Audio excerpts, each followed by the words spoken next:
ever infrastructure investments in Africa since its inception, besides peacekeeping, with Secretary General Antonio Guterres visiting Kenya next week to mark a nearly $340 million expansion of its Nairobi headquarters, a move that brings the United Nations closer to the people it serves. The Secretary General joined President William Ruto at the United Nations office at Nairobi. An investment will transform Nairobi into one of the UN's most significant global hubs.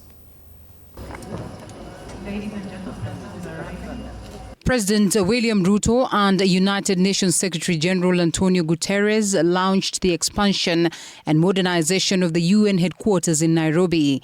According to the government, the new UN Conference Facilities project serves as a milestone that reinforces Kenya's growing role as a global center for multilateral diplomacy, climate action and international cooperation. To inaugurate these new buildings at the UN office at Nairobi. The UN Secretary General hailed the Nairobi expansion as proof of Africa's rising leadership within the United Nations, adding that it is time the continent had a permanent representation at the UN Security Council. It means reforming the institutions of global governance, so African countries have the representation, the voice, and the decision-making power they deserve, including in the Security Council and the international financial institutions. And it means easing debt burdens, lowering the cost of capital, and mobilizing far greater investment and market access in support of Africa's sustainable development. This continent is not about aid, it's not about loans.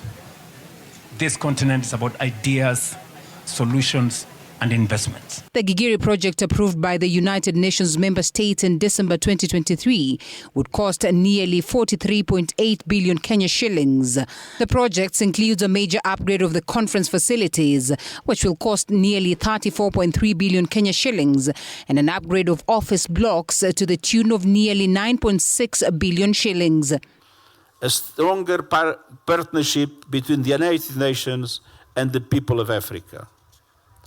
And I want to express my deep gratitude to the government and people of Kenya. Thank you for your unwavering support and generosity. Kenya remains committed and assures you of support for the United Nations through a whole-of-government approach, including what we are investing, close to $1.1 billion. To support the modernization, the Kenyan government is investing more than $1.1 billion equivalent to 143 billion shillings in infrastructure upgrades, from roads and street lighting to the regeneration of Nairobi's rivers and the establishment of a UN one-stop shop. President Ruto added that Kenya will amend its laws to make it easier for UN staff based in Nairobi to retire and invest in the country, further anchoring Kenya's status as the diplomatic capital of the Global South.